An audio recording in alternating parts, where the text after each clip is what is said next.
Today I'm going to discuss how an FBA entrepreneur almost lost $700,000 by making one simple mistake. And if you're an FBA seller looking to make an exit in your business, you might be making this mistake. So let's get into it and help you save over $500,000 before it's too late. Let's talk about it.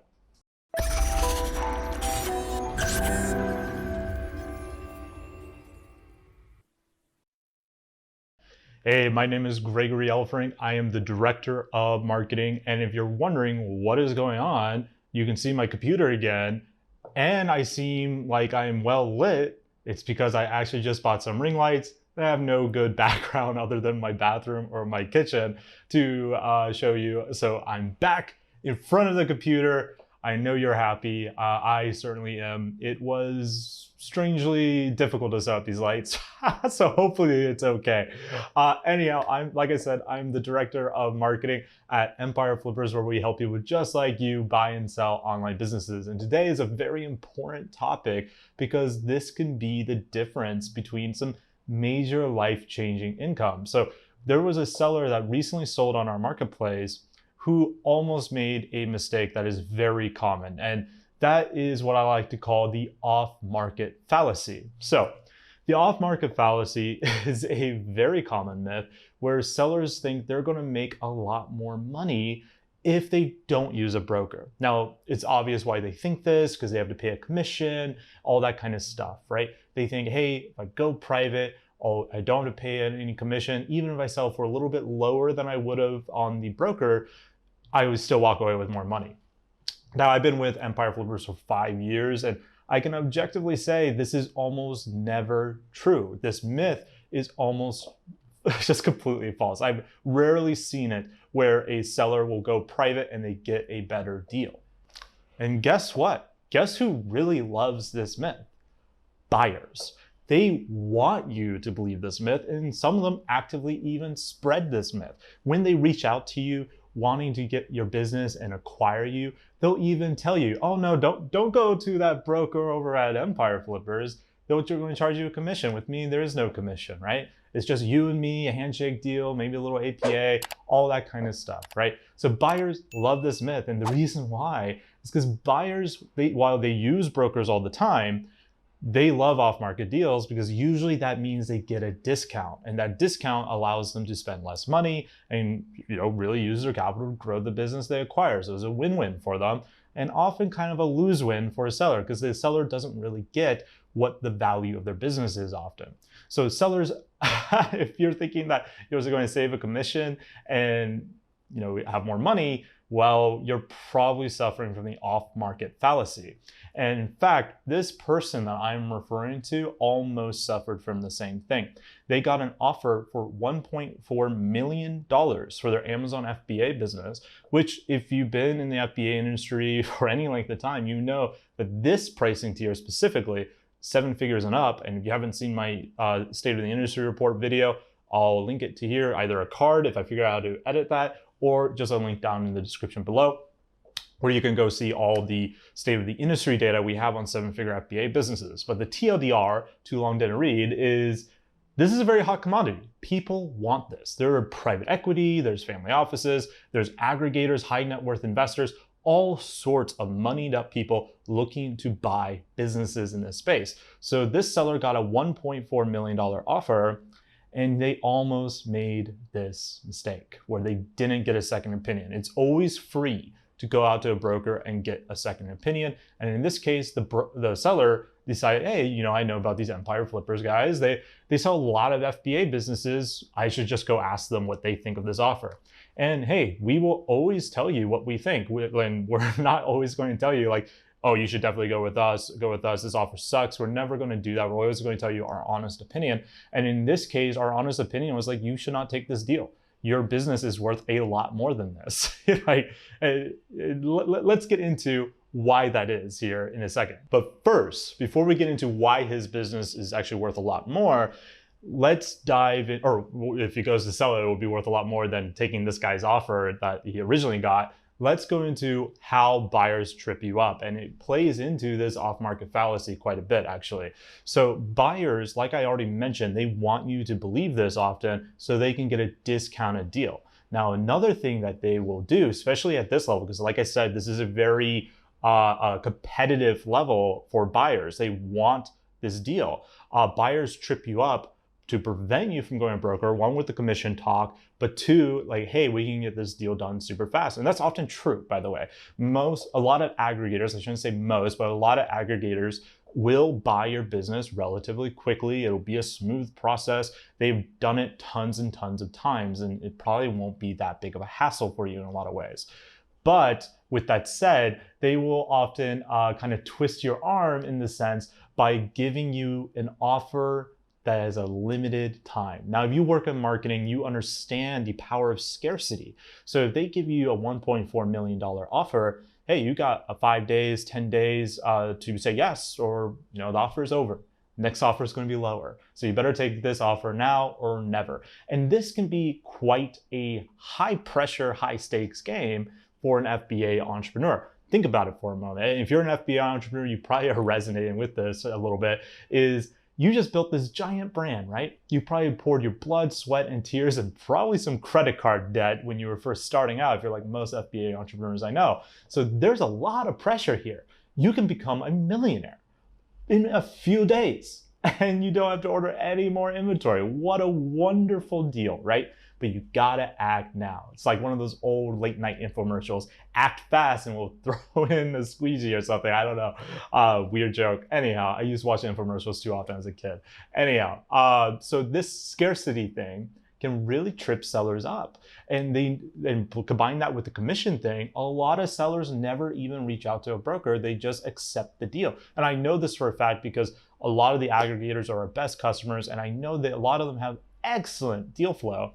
And those sellers are not shopping around, probably in part because of the scarcity effect. They're afraid to lose the deal. And it makes sense when you have that much money riding on the line. $1.4 million, hey, that sounds awesome. I can go build like 5 new FBA businesses with that, or buy a couple of houses and call it good, right? A lot of people's financial freedom number is not that far off from 1.4 million. A lot of people retire on $2-3 million that they slowly draw down, that they built over 30 years. And here's someone that is offering you like a good chunk of that retirement money up front, and it's going to take a week to get done, right? This is a very attractive offer. And this is why sellers make this mistake so often, where they lose out on huge amounts of money. So let's go into what happened in this deal and how this seller did not lose over $700,000 by using a broker like us. Okay, now comes the hardest part of this video, because I have a terrible memory when it comes to numbers. So you see a lot of jump cuts. Feel free to laugh at me, because yes, I am forgetting the numbers on the spot as I'm trying to tell you about them. So with that warning, let's get into the actual deal. So as I mentioned, the seller here got a $1.4 million offer with an earnout. So it wasn't all up front, right? They would be paid out over a period of time. And there was a scarcity element here to pressure that seller into selling quickly. Now that seller didn't, he had a cool head. He came to us to ask us for our second opinion, which was a fantastic move on his part. We told him you can get a lot more money, like significantly more money, if you use us. And so he trusted us, which, hey, awesome. We love that we've built a brand where entrepreneurs can really trust us, where they don't think we're just trying to sell them something. Because honestly, I'm a terrible salesperson. I just like educating people about what they can do, right? So not like the Grant Cardone of sales or anything like that. Maybe one day I'll have to buy a $3,000 course to get better at it, I guess. But anyhow, so this $1.4 million deal happens, right? They get onto the marketplace, and this is where the beauty of competition comes into play. You see, when you go private, there's almost no competition competing for your business. And why would there be? The brand aggregator that did that 1.4 million offer isn't going to brand aggregator B and be like, hey, brand aggregator B, I know you're my competition and I get no benefit from telling you this, but I just made an offer on this brand for this much. Here's the offer. Do you want to beat it before the seller says yes? Now, this sounds silly, right? Of course they want to do that. And this is common sense, but a lot of sellers, they forget this because of the off-market fallacy. When you use a broker, we tap into our $3 billion buyer network for you, right? Plus a slew of other things, right? Marketing, sales, negotiations, migrating. There's just an endless onslaught of benefits of using a broker that's risk-free unless you sell, because it literally costs you no money if you don't sell, right? And if you do sell, you're happy to pay because you just made a ton of money. So in this case, competition was key. This is a very competitive space. So now all brand aggregators, including the one that made the initial offer, sees this business goes live on our marketplace, and they're thinking, shit, the scarcity didn't work.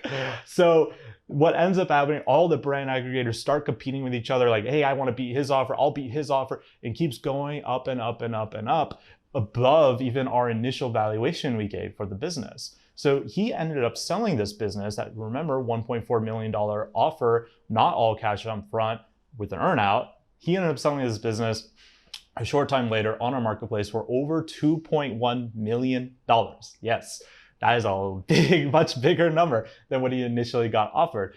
Plus, he got $1.8 million up front. So that's $1.8 million in his pocket. That's $400,000 more just in the upfront payment than the entire offer he got from that private buyer. That is huge. Plus he got $200,000 in stability payments based off revenue milestones. If you don't know what revenue milestones are, just Google Empire Flippers deal structuring. You can learn all about it. Then he also got 5% uncapped revenue share for the next 2 years, also based on revenue milestones. So if the revenue hits a certain point, he gets to cap into that, and that's unlimited. So he could technically be making way more money than the 2.1 million over the next 2 years with this kind of deal structure that he would most likely had never been able to pull off without using a broker. Because one, we have the competition, we have the experience, right? We got both of those combined. When an entrepreneur goes to sell a business, is what I like to call a highlight event. It's not something that happens very often. It's very rare that an entrepreneur ever sells a business. Like if you look at us as a broker, our repeat customer are not the sellers. Like we get repeat sellers all the time, of course, but our true repeat customer are buyers, because buyers are buying all the time. They have much more experience in the M&A game than most sellers. So they know how to do the deals, how to structure it right, how to make it attractive to the seller. And the seller is like, whoa, this is a crazy world, right? Because they were just managing their Amazon PPC. They weren't thinking about mergers and acquisitions and deal structuring and wheeling and dealing and negotiations, all this crazy stuff that happens when you go and sell a business. So I'm surprised, on a quick side note, that I think I told the entire deal correctly there. I did not have to look back at my notes. So please, if you haven't yet, give a like for this video and leave a comment. Greg is getting better at remembering numbers. I appreciate that. It really helps my self-esteem.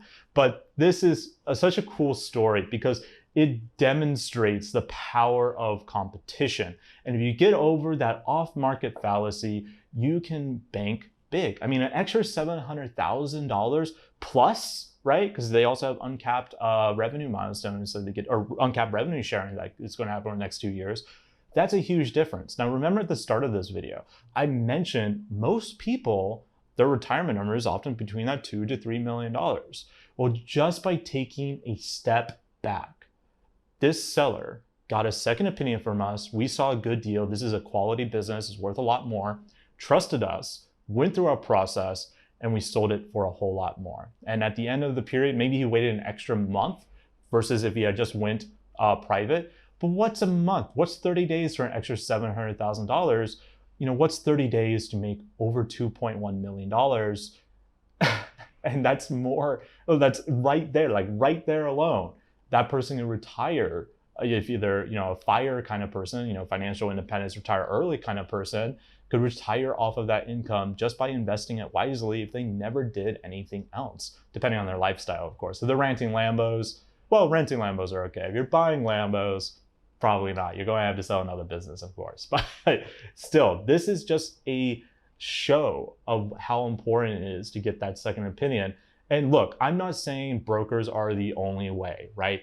There are good aggregators that are making good offers, and most aggregators are making good deals when it comes to private deals. I'm just saying you're most likely going to get a better deal when you use a broker, even when you pay the commission, just like this seller, right? This seller ended up paying us a much bigger commission than they expected, a far bigger commission, right? But at the end of the day, they ended up walking away with way more money in their pocket. So that leaves me to ask you, who really won here, right? The seller, of course. They got way more money. That's the whole goal of selling the business, right? Is to get this life-changing capital, and they were able to get it. So I hope you guys enjoyed this video. It's a cool story. I think it is just, it's perfect to really tap into what we're trying to say on our message and helping sellers get the best life-changing exit possible. So if you like this video, go ahead and hit the subscribe button, hit the bell, leave a comment, and then go to your next YouTube account and do it all over again, especially for my SEO friends that have like 50 of those YouTube accounts. I'm looking at you. Make sure you go and comment and like on this video so the algorithm gods bless me. And if you haven't yet checked out our State of the Industry report, where I literally talk about so much data, over a 3-year period about buying and selling online businesses, not just in Amazon FBA, but really any business model that we sell, then go ahead, click the link down below and get that report. Of course, if you are an FBA seller and you're wondering what your business is worth, I highly recommend checking out our automated valuation tool. It takes you all of 5 minutes. It's based off real sales data, and you're going to get a good ballpark estimation. And of course, if you're wondering more details, you can always give us a call with our exit planning, or just submit your site. Submit your business. It's totally free to submit your business, and you'll get a professional industry leading vetting valuation for yourself. All right, I hope you enjoyed this video, and I will see you in the next one. Talk to you soon. Bye.